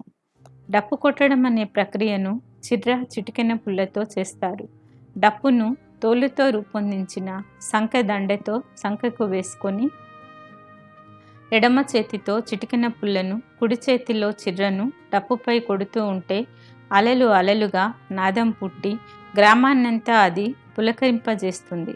డప్పు నాదం ఏ అవసరం కోసం వాయిస్తున్నారనే దాన్ని బట్టి మారుతుంది. దండోరా వేసేటప్పుడు ఒక నాదం, చావుకు ఒక నాదం, పెండ్లికి ఒక నాదం ఉంటుంది. ఈ వాయిద్యపు ఎత్తు వంపులను మార్చినా తేడా తెలిసేటట్లు వాయిస్తారు మాదిగ కళాకారులు. ఊళ్ళో డప్పులు వాయిస్తుంటే పొలాల్లో ఉన్నవారు, తాటి చెట్లపై ఉన్నవారు, అడవుల్లో ఉన్నవారు అది దండోరా డప్పో, అది చావు డప్పో, అది పెండ్లి డప్పో అతి సులభంగా గుర్తించే విధంగా వాయిస్తారు. అదే మాదిగ కళ ప్రత్యేకత. అయితే డప్పు నాదం ప్రధాన రూపం డడ్డెంకడం. ఈ రూపంతో ప్రారంభమై ఊపందుకున్నాక అది డంక రూపంలోకి చేరుకుంటుంది. అందులో కూడా ఒకటి నెమ్మది, రెండవది ఊపు నాదంగా ఉంటాయి. ఈ నెమ్మది ఊపు నాదాల్లో కూడా దండోరా, చావు, పెండ్లి ప్రక్రియలను విడిగా చూపిస్తారు. డప్పు కొట్టి దరివేయడం కూడా సర్వకళ సంకీర్ణతతో కూడుకున్నది. డప్పు కొట్టి దరివేసే మాదిగ మాలలు డప్పు కొట్టుకుంటూ నాదానికి సరిపడే అడిగేసుకుంటూ పాట కూడా పాడతారు. ఇక్కడ బ్రాహ్మణీయ కళారూపాలుగా డప్పు కొట్టేవాడొకడు, నాట్యం చేసేవాడొకడు, పాట పాడేవాడొకడు ఉండరు. ఇక్కడ ఒక్కడిలో చాలా కళలుంటాయి. డప్పు, దరువు, పాటల్లో ప్రేమ అన్ని ఉత్పత్తి ప్రక్రియల్లో ఒకటి మాత్రమే గాని అది సర్వస్వం కాదు. ఇందుకు భిన్నంగా బ్రాహ్మణీయ కళారూపాల్లో ప్రేమ, భరతనాట్యంలో అయితే రాధ తనను జీవితాంతం ప్రేమించిన పెండ్లి చేసుకొని మోసకారి కృష్ణుణ్ణి పొగడమే ఉంటుంది. జీవితాంతం సర్వస్వం ఆనందం, తమను తాము ఉత్పత్తి చేసుకునే నిరంతర ఆనందం కోసం తపన చెందడం తప్ప బ్రాహ్మణీయ కళారూపంలో మరోటి ఉండదు. కానీ మాదిగ డప్పు కళారూపం ఉత్పత్తిని, పునరుత్పత్తిని నిరంతరంగా జోడిస్తుంది. అంతేకాదు, మాదిగ డప్పు భౌతిక కళానాదానికి ప్రతీక. దానికి సంధ్య, స్నానం, పూజ ఎప్పుడూ ప్రతిబంధకాలు కావు. అది చావును, పెండ్లిని, మానవ సంబంధాల పరిణామ క్రమంగానే చూసింది. ఇక్కడ మాదిగ తత్వం మానవ చావును మట్టి నుండి మట్టిలోకి అనే దృష్టితో చూడడం కనిపిస్తుంది. బ్రాహ్మణత్వం చావును ఆత్మ పరమాత్మల సంకీర్ణంగా చూస్తుంది. ఈ మహోన్నత మాదిగ చైతన్యాన్ని డప్పు కళారూపంగా ప్రతిబింబిస్తుంది. డప్పు పునాదిగా పుట్టిన మిగతా తోలు వాయిద్య పరికరాలన్నీ మాదిగ తోలు పరిశ్రమ ఫలితమేనని గమనించదగ్గది. డోలు, మద్దెలు, జమడిక, సుత్తి, పంబ, జగ్గు, డంకు, కంజర, దుబ్బు, తుబ్బ, మృదంగం, తబలా మొదలగు వాయిద్య పరికరాలు తోలు పరిశ్రమ లేకుండా అసలు రూపొందేవే కావు. వీటి వాయిద్యం మాదిగాతీతమైనప్పటికీ వీటి ఉనికి మాదిగత్వంలో ఉన్నది. అయితే ఇందులో ఏ ఏ పరికరాలైతే మాదిగత్వం నుండి వాయిద్య రంగంలో విడిపోయాయో వాటిని ఉపయోగించుకునే కులాలను బట్టి వాటి ఉపయోగితా తత్వం మారింది. ఉదాహరణకు యాదవులు డోలు, జగ్గులను తమ కుల వాయిద్య పరికరాలుగా ఉపయోగించుకుంటారు. అవి ప్రధానంగా బీరన్న కథ, మల్లన్న కథ లేదా ఒగ్గు కథ చెప్పడానికి వాడుతారు. ఈ కథల్లో కూడా గొర్రెల కాపరికం, పాల అభివృద్ధి, పశువుల మందల అభివృద్ధి ప్రధానం చేయబడి మిగతా ప్రక్రియలు ఆ కథల అంచులకు నెట్టబడతాయి. బ్రాహ్మణులు మాత్రమే వాడుకునే వాయిద్య పరికరాలు మాత్రం ఉత్పత్తేతర ప్రక్రియల కోసం ఉపయోగించబడటమే కాక మిగతా ప్రజానీకం నుండి పూర్తిగా పరాయీకరించబడ్డాయి. కనుక మాదిగ డప్పు మానవత్వపు కళకు ప్రతీకగా ఉంటే, బ్రాహ్మత్వం చేతిలోని వీణ అమానుషత్వపు కళకు ప్రతీక. ఇక మధ్య కులాల వాయిద్య పరికరాలు మధ్యస్థవాదానికి ప్రతీకలుగా ఉంటాయి. మాదిగ తత్వం. బ్రాహ్మణీయ కుల వ్యవస్థ మాదిగ మాలలను ఊరి బయట ఉంచిందని, అంటరాని వారిగా చూసిందని, అవమానించిందని మనందరికీ తెలుసు. ఇన్ని బాధలను అనుభవిస్తూ కూడా మాదిగ తత్వం గోమాంస భక్షణను, దానికి అనుసంధానమైన తోలు పరిశ్రమను ఈ విధంగా ఎలా రూపొందించగలిగింది? పశు శరీరం నుండి ఒక్క తోలునే కాక కొమ్ముల నుండి దువ్వెనలను, బొక్కల నుండి ఇతర వస్తువులను తయారు చేశారు. ఇదంతా ఎలా సాధ్యపడింది? ఈ ప్రశ్నలకు సమాధానం మనం ప్రధానంగా దాని తాత్వికతలో వెతకాలి. ఈ విధమైన ఉత్పత్తి మూల పరికరాలను, మానవ జీవితాన్ని సుఖమయం చేసే పరికరాలను, చెప్పులు, సంచులు మొదలైనవి, మానవ మనస్సును రంజింపచేసే సాంస్కృతిక పరికరాలు, డప్పు నుండి బ్యాండ్ వరకు రూపొందించి వేటిని కూడా మాదిగవాడ తన ప్రైవేట్ ఆస్తిగా మలుచుకోలేదు.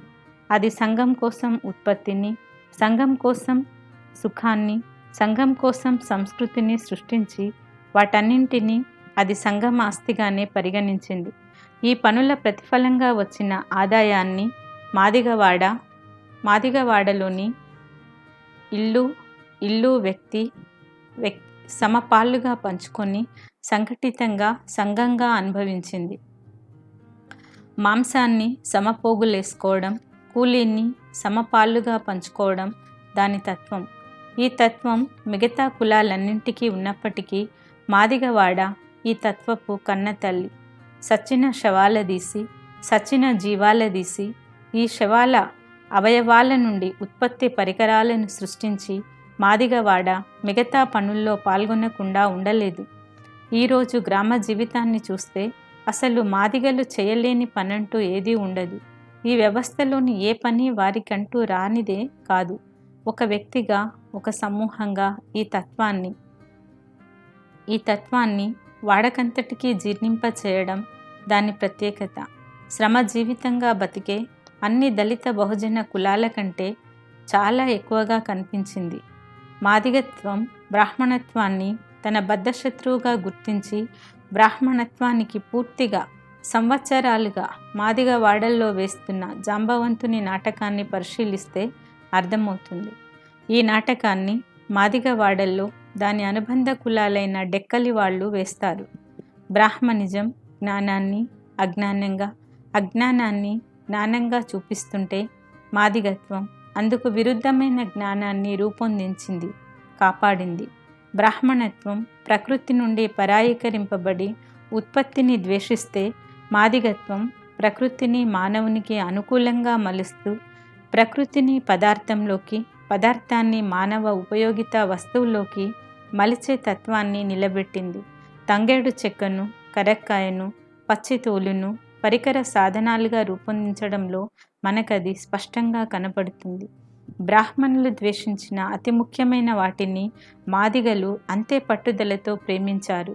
బ్రాహ్మణులు గోమాంసాన్ని ద్వేషిస్తే, మాదిగలు దాన్ని ప్రేమించి దానిపై నిరంతరం పరిశోధనలు జరిపారు.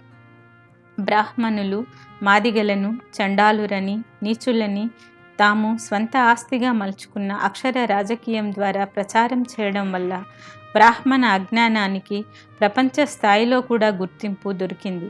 అయితే మాదిగత్వం ఈ ప్రచారాన్ని లెక్క చేయకుండా తన సంస్కృతిని, తన శాస్త్రీయ ప్రక్రియను ఆపకుండా కొనసాగించింది.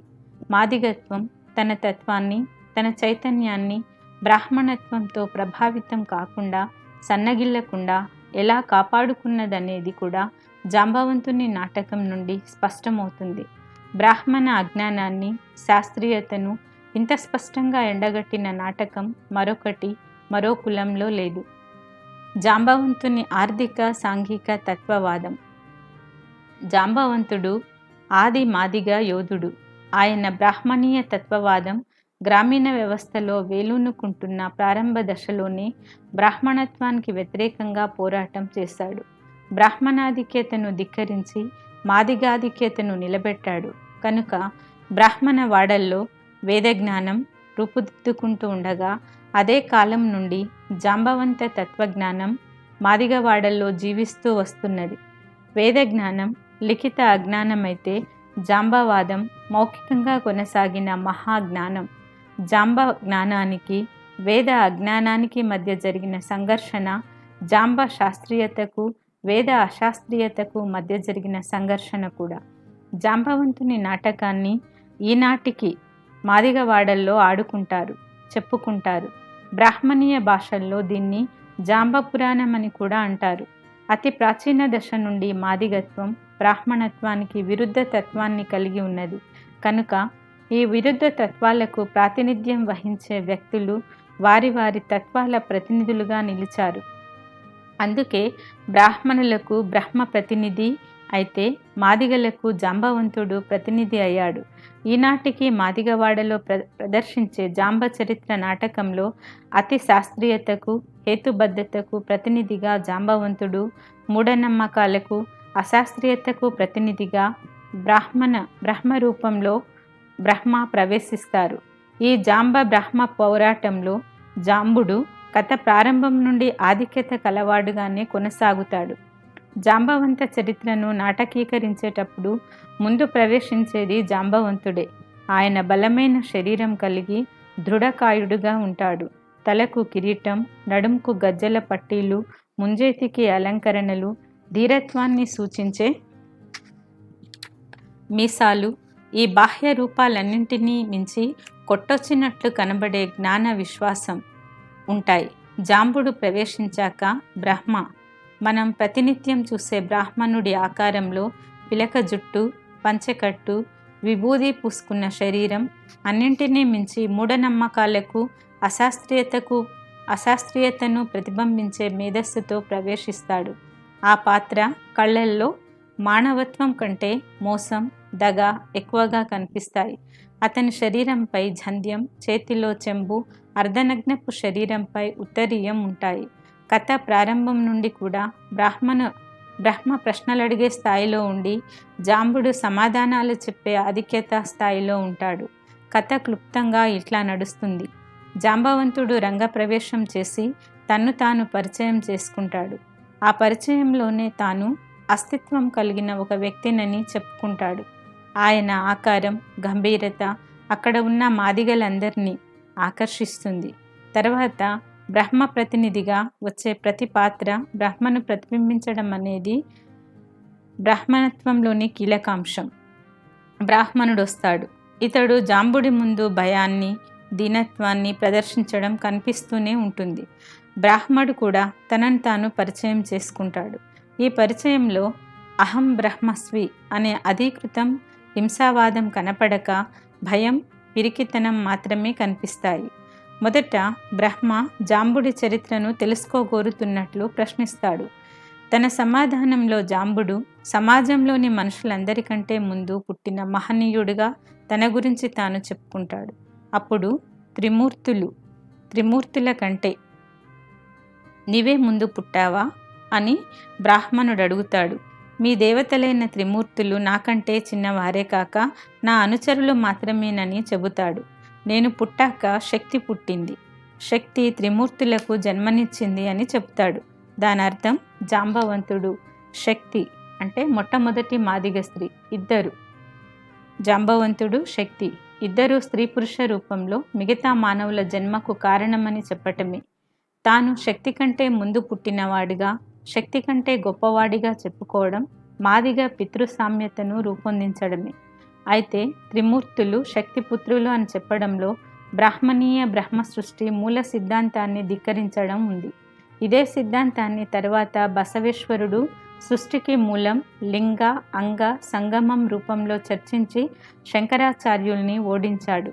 జాంబవంతుడు చెప్పే జాంబశక్తి సంగమం సిద్ధాంతం పురుష సూక్తి సిద్ధాంతాన్ని బ్రహ్మ తల నుండి బ్రాహ్మణులు, ఛాతీ నుండి క్షత్రియులు, తొడల నుండి కోమట్లు, పాదాల నుండి శూద్రులు పుట్టారనే సిద్ధాంతాన్ని ఓడిస్తుంది. పురుష సూక్తం బ్రాహ్మణిజపు ఫాసిస్టు పితృస్వామ్యానికి ప్రతీక. జాంబ, శక్తి కలయికల వల్ల ఇతరులు పుట్టారనే వాదన ఆడమ్ ఈవుల వల్ల మానవ సృష్టి జరిగిందనే వాదనకు దగ్గరగా ఉంటుంది. ఏది ఏమైనా జాంబవాదం సృష్టిమూల సిద్ధాంతం విషయంలో బ్రాహ్మణవాదాన్ని చావుదెబ్బ కొట్టింది. ఎందుకంటే అది మానవ పునరుత్పత్తి జరగడానికి స్త్రీ పురుష సంగమం అవసరమని ఆనాడే గుర్తించింది. ఇది తాత్విక రంగంలో జాంబ పోరాటం సాధించిన పెద్ద విజయం. ఆ తరువాత జాంబుడు మాదిగ ఆర్థికత్వం, మాదిగ సాంఘిక తత్వం సర్వజనులకు ఎట్లా మూలమో చెప్తాడు. గోమాంసం భక్షణ మానవ అవసరం కోసం జరగాల్సిందేనని జాంబవంతుడు తేల్చి చెబుతాడు. గోవు నుండి ఏర్పడిన తోలు పరిశ్రమను తమ జ్ఞానాధిక్యతగా స్వంతం చేసుకుంటాడు. సర్వ పరికరాలకు, సర్వజన సుఖాలకు ఎట్లా మూలమో చెబుతాడు. వారెవరయ్యా, వీరెవరయ్యా, వారు వీరంతా నా వారయ్యా అని వారు లేకుండా ప్రతి కులం, ప్రతి వృత్తి ఎట్లా బతకలేదో, కొనసాగలేదో వివరిస్తాడు. నా నుండి దూరమై ఏ వ్యవస్థ బతకలేదు. బ్రాహ్మణులు, కోమట్లు ఎవరు కూడా నన్ను ధిక్కరించి బ్రతకలేరని బోధిస్తాడు. బాపని, జంజాన నావారు, కోమటి, నడింట్ల నావారు అంటే బ్రాహ్మణిల్లు కానీ కోమటిల్లు కానీ అసలు తోలు సామానుతో సంబంధం లేకుండా లేవు. అతి ఆదిమ దశ నుండి బ్రాహ్మణుడింటో ఏదో ఒక రూపంలో తోలు సామాను ఉండేది. కోమట్టింట్లో వస్త్రరక్షణ ప్రధానంగా తోలు సంచుల్లోనే జరిగేది. గ్రామీణ ప్రాంతాల్లో మట్టి గాదెల కంటే ముందు తోలు గాదెలే ఉండేవి. జాంబవంతుడు చెప్పే ప్రకారం బ్రాహ్మణులు జంజానికి ఏదో ఒక మూలకైనా వారు కట్టుకునే ఆచారం ఉండేది. మునులు తోలుపై కూర్చొని తపస్సు చేసేవారు. ఇక మిగతా కులాల్లో తోలు అవసరం గురించి ప్రత్యేకంగా ఇక్కడ చెప్పాల్సిన అవసరం లేదు. ఆ విషయం ఇంతకుముందే చర్చించాం. చివరిగా, అందరికంటే తక్కువ కులానికి చెందిన నీవు అందరికంటే గొప్పవాడివెలా అవుతావు అని బ్రాహ్మణుడు జాంబవంతుణ్ణి ప్రశ్నిస్తాడు. అప్పుడు కులరహితుణ్ణి నేను, మీరంతా కులం ఊబిలో కూరుకుపోయి ఉన్నారు అంటాడు జాంబవంతుడు. నీవు కులం లేని వాడవెట్లయ్యావు అని బ్రాహ్మడు ప్రశ్నిస్తాడు. జాంబవంతుడు సమస్త పనులపై తనకున్న నైపుణ్యాన్ని, ఆ పనులకు సంబంధించి తనకున్న చైతన్యం గురించి వివరిస్తాడు. తాను చెయ్యని పని ఉండదు, తాను తాకని మనిషి ఉండడు, తాను తినని ఆహారం ఉండదు. కానీ మిగతా కులాల వారు తమ కుల వృత్తులు తప్ప ఇతర పనులు ఎట్లా చేయలేరో వివరిస్తాడు. కుల వ్యవస్థ మీద, కులతత్వం మీద ధ్వజమెత్తుతాడు.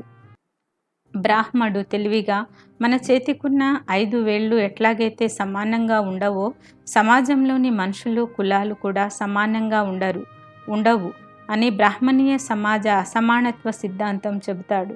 అయితే మీరు నమ్మే 5 ఏళ్ల అసమాన సిద్ధాంతంలో నేను పెద్దవేలు, బొటనవేలును.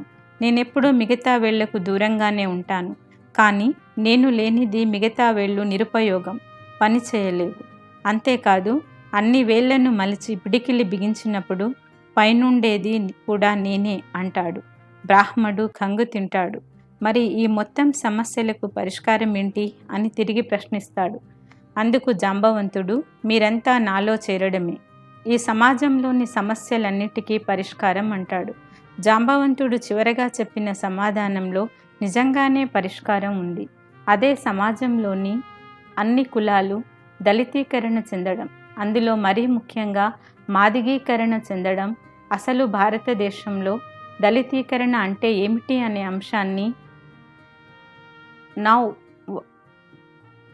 Why I am not a Hindu అనే పుస్తకంలో వివరంగా చెప్పాను. నేను అందులో చెప్పినట్లు కుల నిర్మూలనలోనూ భారత సమాజాన్ని పునర్నిర్మించడంలోనూ దళితీకరణ చాలా కీలకమైంది. ఈ జాంబతత్వమే మాదిగ వాడల్ని ఇన్ని వందల వేల ఏండ్లు దోపిడీదారులు కాకుండా తమ రేపును శ్రమలో చూసుకుంటూ బతికే మహోన్నత మానవులుగా నిలబెట్టింది. మాస్టార్జీ పాడినట్లు ఎద్దుకూర తిన్నోడే ఎంత ముద్దుగున్నాడే అని పాడుకున్న వేముల ఎల్లయ్య కవి చెప్పినట్లు ఈ సమాజంలోని సర్వ కులాల, మతాల వ్యక్తుల నూగు కాళ్లకు నరాల వారు అల్లిక చేసి ముస్తాబు చేసిన చెప్పుల గూడలపై ఎండిన ఎద్దు కన్నులు పువ్వులై ఏడిస్తే ఏడుపు కల్పినోళ్ళు మాదిగోళ్ళు. అది వారి మానవత్వం, మహోన్నత తత్వం. అదే అన్ని కులాల వారికి ఆదర్శం. ఈ సమాజం దళితీకరించబడడం వల్ల, అందులో ముఖ్యంగా మాదిగీకరించబడడం వల్లనే దీనికి బంగారు భవిష్యత్తు ఉంటుంది.